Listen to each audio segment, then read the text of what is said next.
Bismillahirrahmanirrahim. Assalamualaikum warahmatullahi wabarakatuh. Kembali lagi bersama saya dengan Al-Arif. Pada video kali ini saya akan melanjutkan pertemuan sebelumnya, yaitu tentang hal-hal yang menyenangkan dan supaya orang itu senang dengan kita. Sikap-sikap apa yang harus kita lakukan supaya orang itu senang dengan kita. Dan ini akan saya berikan kepada Anda, kepada kita semuanya, 8 tips yang insya Allah ini akan membuat orang lain senang kalau kita berbuat seperti apa yang saya katakan ini. Dan perlu saya sampaikan bahwa apa yang saya sampaikan ini bukan berarti saya itu harus 100% sudah melakukannya, tidak. Saya juga masih berusaha seperti apa yang saya katakan, seperti apa yang saya ucapkan supaya itu bisa teraplikasikan dalam kehidupan sehari-hari. Yang namanya manusia pasti menginginkan kesenangan, disenangi orang lain, senang dengan orang lain. Itu adalah kenikmatan yang sangat luar biasa sekali. Kalau kita bisa melakukan hal itu, pasti akan mendapatkan, ya, walaupun kita tidak menginginkan pujian, pasti kita itu akan dipuji. Seperti Nabi Muhammad SAW, dia itu adalah manusia yang terpuji dan manusia yang dipuji dan manusia yang paling terpuji. Dan dia itu bukan berarti dia itu hanya terpuji saja, tapi dia itu adalah makhluk yang bisa memuji orang lain, yang bisa senyum dengan orang lain, yang bisa berdamai dengan orang lain, bukan yang penuh kasar, bukan dengan kata-kata yang jorok ataupun yang lainnya, tapi penuh dengan kehangatan ataupun kedekatan jiwa sebagai manusia. Tips yang pertama adalah jadikan wajah Anda itu selalu cerah ceria. Jadi kalau kita bisa, wajah itu selalu cerah ceria. Bukan berarti ini harus ganteng, harus cantik, tidak.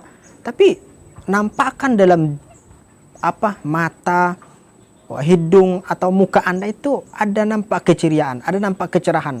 Seolah-olah Anda itu tidak punya masalah. Itu dia.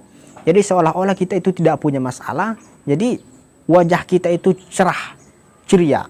Walaupun dalam hati itu ada sedikit, tapi sebenarnya itu harus ditutup, bukan diumbar, tapi ditutup dia. Nanti baru kita munajatkan kepada Allah sebagai Tuhan kita untuk mengadu terlebih dahulu kepadanya. Itu yang pertama. Kemudian yang kedua, senyuman yang tulus. Jadi ada senyuman terpaksa namanya. Jadi kalau senyuman terpaksa itu agak lucu jadinya. Tapi cobalah senyuman yang tulus. Senyuman yang tulus itu artinya adalah ketika kita berbuat kepada kawan kita, berbuat kepada saudara kita, seolah-olah kita itu berbuatnya itu tidak ingin untuk dikembalikan kepada kita, ataupun seolah-olah kita itu nggak ingin dia itu berbuat senyum kepada kita. Jadinya ya mau dijawab senyuman kita silahkan, mau tidak juga silahkan. Jadi itu maksud ikhlas. Jadi senyuman yang kita miliki itu tulus, ikhlas gitu, murni. Itu yang kedua. Kemudian yang ketiga, gunakan kata-kata santun dan lembut. Jadi kalau kita ngobrol, kalau kita berbincang-bincang dengan kawan, kalau berjumpa, ya gunakan kata-kata yang lembut, gunakan kata-kata yang santun. Nanti mereka itu akan tertarik. Coba kalau seandainya kita gunakan kata-kata jorok, kata-kata membantah, kata-kata ini, kata-kata itu yang saling menyakitkan, apa yang terjadi? Yang terjadi itu bukan menyenangkan, tapi ada hasad, ada iri, ada dengki, ada marah. Mungkin nanti akan menimbulkan permusuhan. Bukankah salah satu penyebab permusuhan itu karena mulut, karena kata-kata yang kasar? Bayangkan kalau seandainya saya itu punya kawan, baru pertama kali bertemu, itu saya gentak ataupun saya ucapkan kata-kata kasar, apa yang terjadi? Nah, itu akan banyak masalah, nanti akan terjadi permusuhan. Mungkin walaupun tidak terjadi permusuhan secara secara langsung, tapi itu pasti akan ada permusuhan dalam hati ataupun pikiran. Nanti licik gitu. Jadi dia cari supaya nanti bisa terbalaskan. Begitu dia. Jadi cara itu sebenarnya tidak menyenangkan. Mungkin bisa menyenangkan sesaat, tapi untuk selanjutnya nggak bisa. Itu yang ketiga. Kemudian masuk yang keempat, selalu menyapa dan senang mengucapkan salam. Jadi menyapa itu bukan berarti harus dengan mulut, tidak. Menyapa itu ada dengan kedipan mata, ada dengan muka yang cerah, ada dengan sikap tubuh yang elok, dengan sikap tubuh yang bagus. Itu karena seakan-akan dia itu menyapa kawannya. Seakan-akan kita itu sedang berbicara, tapi tidak berbicara dengan mulut, tapi berbicara dengan perasaan, berbicara dengan sikap yang lembut. Itu akan membuat orang itu senang ke kita, dan kita juga senang ke orang yang berperilaku seperti itu. Kemudian yang kelima, bersikap sopan dan penuh kehangatan. Jadi sopan, hangat. Hangat itu artinya kita itu terasa dekat. Walaupun baru sekali bertemu, tapi ada rasa kehangatan, ada rasa ingin selalu bersama, ada rasa ingin selalu di sisinya gitu. Walaupun kita tidak ingin seperti itu, tapi jadikanlah seolah-olah kita itu ingin seperti itu. Supaya apa? Supaya timbul ya keinginan cinta, keinginan kasih dan sayang, supaya itu tertumbuhkan. Kemudian yang keenam adalah coba senangkan perasaan orang lain, menyenangkan orang lain, perasaan orang lain. Jadi dalam ini artinya adalah kita itu lebih dahulu menyenangkan orang lain daripada kita sendiri. Jadi menyenangkan apa yang disenangi. Coba untuk dituruti dulu apa yang disenangi. Nanti dia itu akan berpikir bagaimana cara membalasnya, bagaimana supaya dia juga tersenang. Nah, yang pertama dulu apa? Yang pertama adalah harus kita senangkan dulu orang lain. Apa yang dia sukai? Begini cara, beginikah dia, beginikah dia.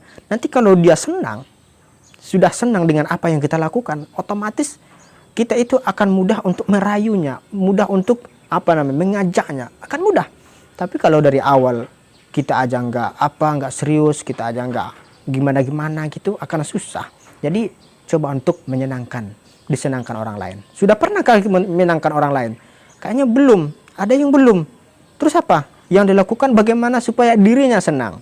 Jadi ini agak bertolak belakang.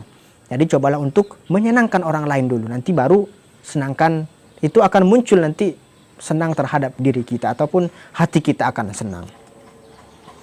Kemudian yang ketujuh, berpenampilanlah yang menyenangkan. Jadi berpenampilan yang menyenangkan itu bukan berarti harus punya pakaian yang bagus, celana yang bagus, motor yang bagus, mobil yang bagus, rumah yang mewah, tidak. Tapi ala kadarnya saja, tetapi dibuat itu sedemikian rapi. Hal yang sudah lama, baju yang sudah lama kan bisa dijadikan rapi. Rumah yang sudah lapuk aja itu bisa dijadikan rapi. Apalagi kita sendiri, walaupun kita itu jelek, nggak terlalu ganteng, nggak terlalu cantik, itu bisa dirapikan. Yang penting kita itu rapi dulu, rapi supaya orang itu senang dengan kita.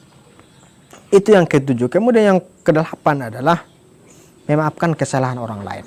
Jadilah menjadi pemaaf. Kata Allah dalam Al-Quran, khudil afwa, jadilah menjadi pemaaf. Maaf itu bukan mudah. Memaafkan orang lain itu bukan hal mudah. Jadi apa yang saya ceritakan ini, apa yang saya sampaikan ini semuanya nggak mudah. Untuk mengaplikasikan dalam kehidupan ataupun untuk mengamalkannya dalam kehidupan ini bukan hal yang mudah. Tapi sulit sekali. Mungkin kalau kita ngomong, kalau kita berteori itu mudah. Tapi kalau untuk mengamalkannya dalam kehidupan sehari-hari itu sangat sulit sekali. Bayangkan mulai dari yang pertama tadi, bagaimana cara menyenangkan orang lain, bagaimana supaya orang lain itu enggak berbuat buruk sangka kepada kita, itu kan hal yang sulit. Nah, itu makanya cara-cara ini saya utarakan, saya teorikan supaya kita tahu semuanya.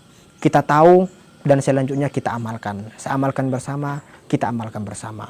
Mudah-mudahan bermanfaat. Akhirul kalam. Assalamualaikum warahmatullahi wabarakatuh.